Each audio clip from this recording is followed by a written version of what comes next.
नमस्ते छात्रों, आज हम गज़ल इस कविता को गाकर सुनने वाले। मेरे पीछे आप भी गुनगुनाइए। मानिक वर्मा जी की गज़ल इस कविता को हम गुनगुनाते हैं, मेरे पीछे आप भी गाते रहिए। आपसे किसने कहा स्वर्णिम शिखर बनकर दिखो, शौक देखने का है तो फिर नींव के अंदर दिखो। आपसे किसने कहा स्वर्णिम शिखर बनकर दिखो, शौक देखने का है तो फिर नींव के अंदर दिखो। चल पड़ी तो गर्द बनकर आसमानों पर लिखो, और अगर बैठे हो कहीं तो मील का पत्थर दिखो।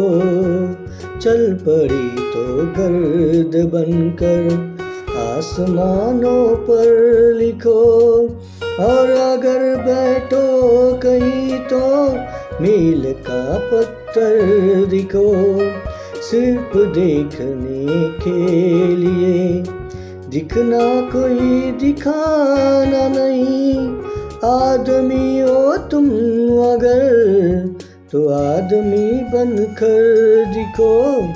सिर्फ देखने के लिए दिखना कोई दिखना नहीं, आदमी हो तुम अगर तो आदमी बनकर दिखो। जिंदगी की शक्ल जिसमें टूट कर बिखरे नहीं, पत्थरों के शहर में वो आईना बनकर दिखो। जिंदगी की शक्ल जिसमें टूट कर बिखरे नहीं, पत्थरों के शहर में वो आईना बनकर दिखो।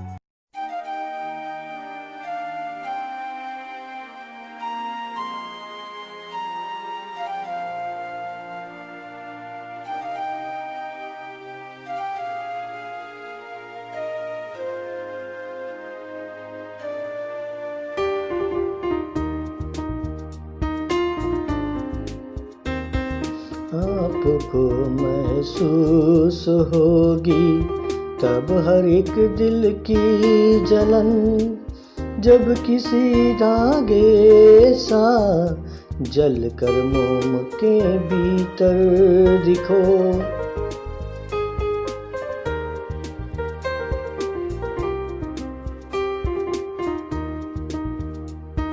एक जुगनू ने कहा मैं भी तुम्हारे साथ हूँ, वक्त की इस धुंध में तुम रोशनी बनकर दिखो।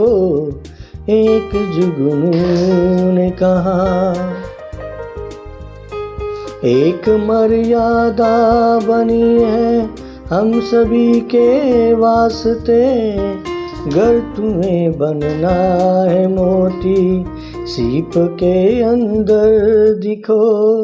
एक मर्यादा बनी है।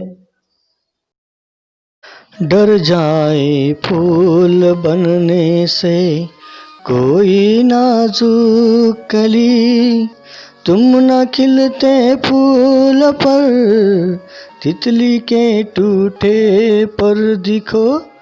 डर जाए फूल बनने से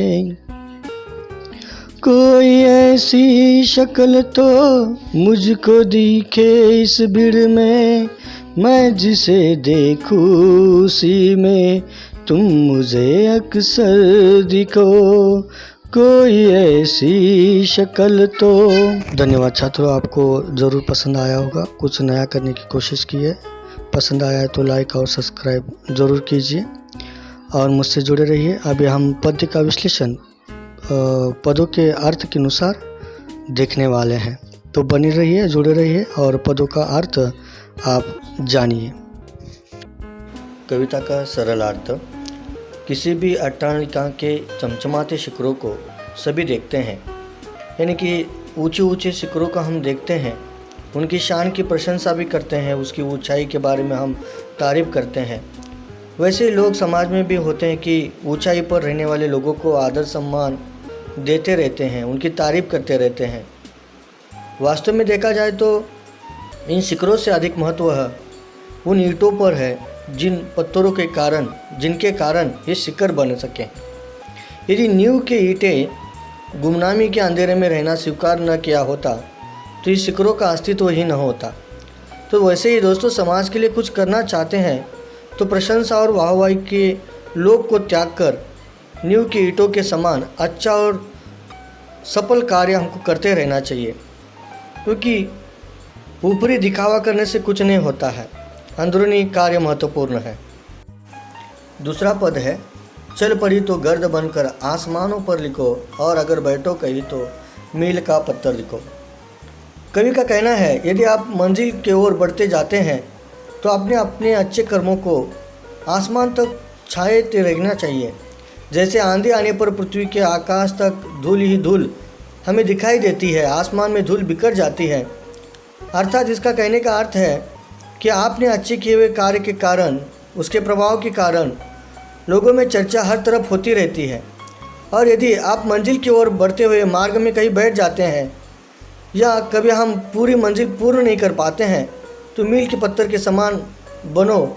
मील का पत्थर जिस प्रकार एक पथिक को अपनी मंजिल की ओर बढ़ते समय सहायता करता है, भटके हुए को रास्ता दिखाता है, जानकारी देता है, हमें क्रियाशील न होते हुए भी वो क्रिया के बारे में हमको बताता है, सही दिशा की ओर लेकर जाता है। तो दोस्तों, एक तो धूल आसमान को छूती है, उसी प्रकार से कार्य करना है। अगर कहीं थक भी गए, कहीं रुक भी गए तो आने वाले लोगों के लिए हम एक मार्गदर्शक बने, एक मंजिल बने, ऐसा हमें रहना चाहिए। ऐसा अर्थ प्रस्तुत पदों में कवि ने यहाँ पर बताने का प्रयास किया है। आगे हम देखते हैं, सिर्फ देखने के लिए दिखना कोई दिखाना नहीं, आदमी हो तुम अगर तो आदमी बनकर देखो। दोस्तों, कवि यहाँ पर क्या समझाना चाहते हैं कि वो कहते हैं कि ईश्वर ने हमें मनुष्य जीवन दिया है, हमारा उद्देश्य केवल सजना संवरना और सुंदर दिखना नहीं है, होना चाहिए हमारे द्वारा किए गए काम सुंदर होने चाहिए। ईश्वर द्वारा प्रदत्त इस श्रेष्ठ मानव जीवन में हमें मानवीय गुणों को अपनाना चाहिए। हमारा कोई भी काम ऐसा न हो जो मानवता के दायरे से बाहर हो। समाज में सभी के प्रति हमारा व्यवहार ऐसा हो कि सारा संसार हमें एक अच्छे मनुष्य के रूप में जान सके। इतना ही नहीं दोस्तों, कि हमारा कर्तव्य है कि हर पीछे रहने वाले मनुष्य को हमारे साथ आगे लेकर बढ़ना, दूसरों की सहायता करना, मानवता की तरह व्यवहार करना, यही मनुष्य का स्वयं कर्तव्य है, या यही मानवता है। और यही काम, यही कार्य, यह संदेश यहाँ पर मानिक वर्मा जी हमें देना चाहते हैं। तुम मानव हो तो मानव की तरह रहो और व्यवहार करो और मानव समाज का या मानव जाति का कल्याण करो। ये कवि समझाना चाहते हैं, जिंदगी की शक्ल जिसमें टूट कर बिखरे नहीं, पत्थरों के शहर में वो आईना बनकर देखो।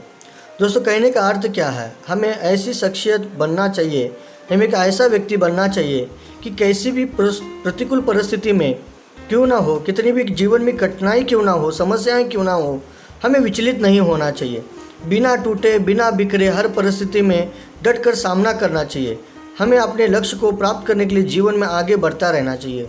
जीवन तो दुख, संकट, समस्या से भरा ही हुआ है, फिर भी हम अपने मंजिल से, अपने रास्ते से हट नहीं सकते हैं। हमें एक आईने की तरह हमें अपने कार्य की ओर बढ़ते रहना चाहिए, अपने मंजिल को प्राप्त करना चाहिए, सफल बनना चाहिए, ना कि टूट कर बिखरना चाहिए। सफलता प्राप्त करके आगे बढ़ना चाहिए।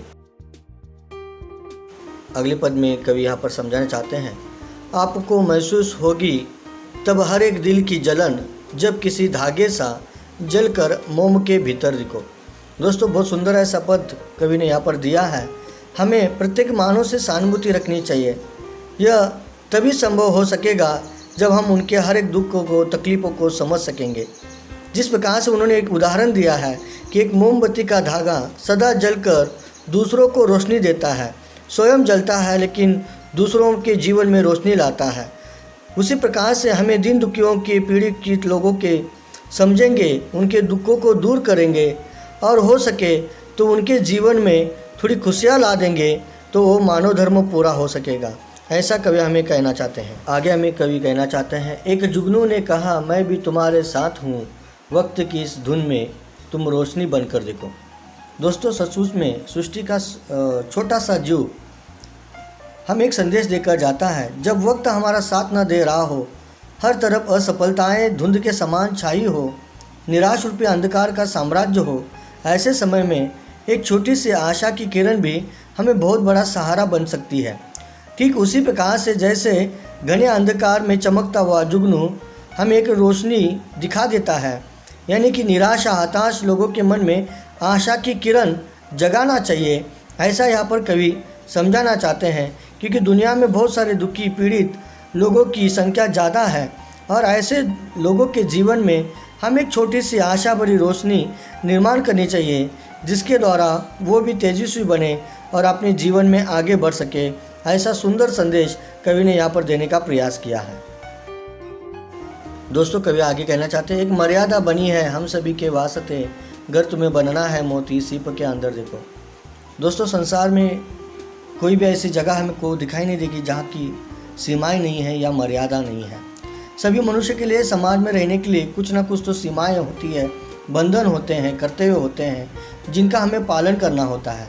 जिस प्रकार से सरहद पर भी सीमाएं होती है, छोटी खेती बाड़ियों को भी सीमाएं होती है, हमारे घरों को भी सीमाएं होती है, हर जगह पर सीमाएं होती है। तभी समाज में हमें और हमारे व्यवहार को स्वीकार करते हैं। और अगर हम चाहते हैं कि लोगों की हमारी एक पहचान बने, जिस प्रकार सीप के अंदर मूल्यवान मोती छिपा होता है, उसी प्रकार हमें समाज में कल्याण करते हुए, श्रेष्ठ काम करते हुए आगे बढ़ना चाहिए। हमारी कल्याण की भावना ही हमारी एक पहचान होती है। जिस प्रकार से लोग हमें एक पहचानते हैं और हमें सम्मान भी देंगे, जिस प्रकार से इस मोती ने कार्य किया हुआ हमें नज़र आता है। और दोस्तों, कहने का अर्थ आगे कवि बताना चाहते हैं, डर जाए फूल बनने से कोई नाजुक कली, तुम ना खिलते फूल पर तितली के टूटे पर देखो। एक प्राकृतिक उदाहरण कवि ने यहाँ पर देने का प्रयास किया है। यदि कोई कोमल कली फूल बनने से डर रही हो, कली जानती है कि उसके खिलते ही तितली उसका रस चूसने के लिए आएगी और फूल बनी कली को परेशान करेगी, लेकिन कभी फूल ऐसे सोचकर रुकता नहीं है। भौरे आएंगे, तितलियाँ आएंगे, मधुमक्खियाँ आएंगी, बहुत सारे जीव जंतु उस फूल के पीछे इर्द उर्द घूमेंगी, लेकिन वह ऐसा न सोचते हुए आगे बढ़ती रहती है, अपना कार्य वो पूरा करती है।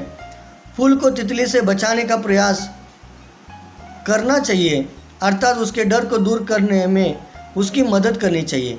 तो दोस्तों, संसार में कुछ लोग ऐसे होते हैं कि आगे बढ़ने से कतराते हैं, आगे बढ़ने से मुझे समस्याएं होगी, दिक्कत होगी, उनको हमको सहायता कर जीवन में आगे बढ़ाकर लेकर जाना चाहिए। कवि अंतिम पद में हमें समझाना चाहते हैं, कोई ऐसी शक्ल तो मुझको दिखे इस भीड़ में, मैं जिसे देखूं उसी में तुम मुझे अक्सर दिखो। तो दोस्तों, अंत में ईश्वर से कवि कह रहे हैं कि यह संसार मनुष्य के सागर से भरा हुआ है। भीड़ में जाने अनजाने अनगिनत चेहरे हमें हर दिन दिखाई देते हैं। ये ईश्वर, मैं चाहता हूँ कि जिसे भी मैं देखूँ मुझे उसी में तुम नज़र आओ। तुम तो सर्वव्यापक हो, हर जगह में हो, तो तुम मुझे हर जगह पर दिखाई दो, ऐसी मनोकामना वो करते हैं। धन्यवाद छात्रों, अंत तक सुनने के लिए। अगर पसंद आया हो तो लाइक और सब्सक्राइब ज़रूर कीजिए और मेरे चैनल से जुड़े रहिए। धन्यवाद दोस्तों।